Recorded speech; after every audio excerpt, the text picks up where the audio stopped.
Today was Baptism Sunday, and over 200 people today during 3 different services gave their life to Jesus Christ and were baptized.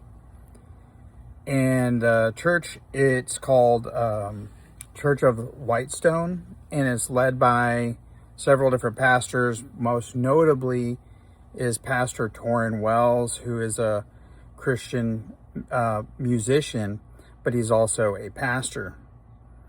And after service, I was thinking about my friend who got baptized, and that as believers, we should ascribe to find friends like we see in Mark chapter 2, which says, "And when he returned to Capernaum after some days, it was reported that he was at home, and many were gathered together so that there was no more room, not even at the door.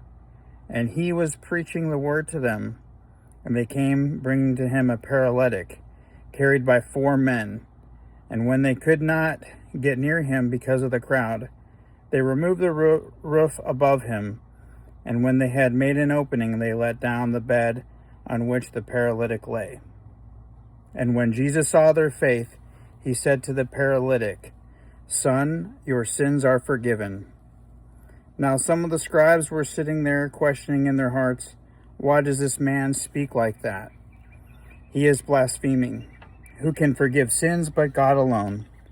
And immediately Jesus, perceiving in his spirit that they thus questioned within themselves, said to them, 'Why do you question these things in your hearts?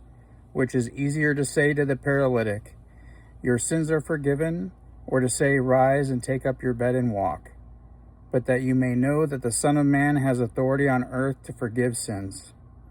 He said to the paralytic, 'I say to you, rise, pick up your bed and go home.' And he rose immediately, picked up his bed, and went before them all, so that they were all amazed and glorified God, saying, 'We never saw anything like this.'"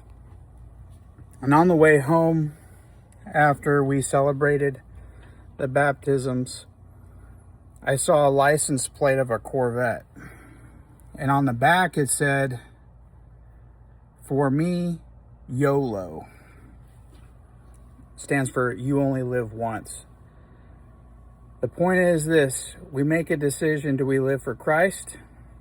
And do we die to our sin and our old way of being and living? Or are we going to live for the God with a small g? And so I hope that you go out and get some friends that are talked about like in Mark chapter 2. God bless.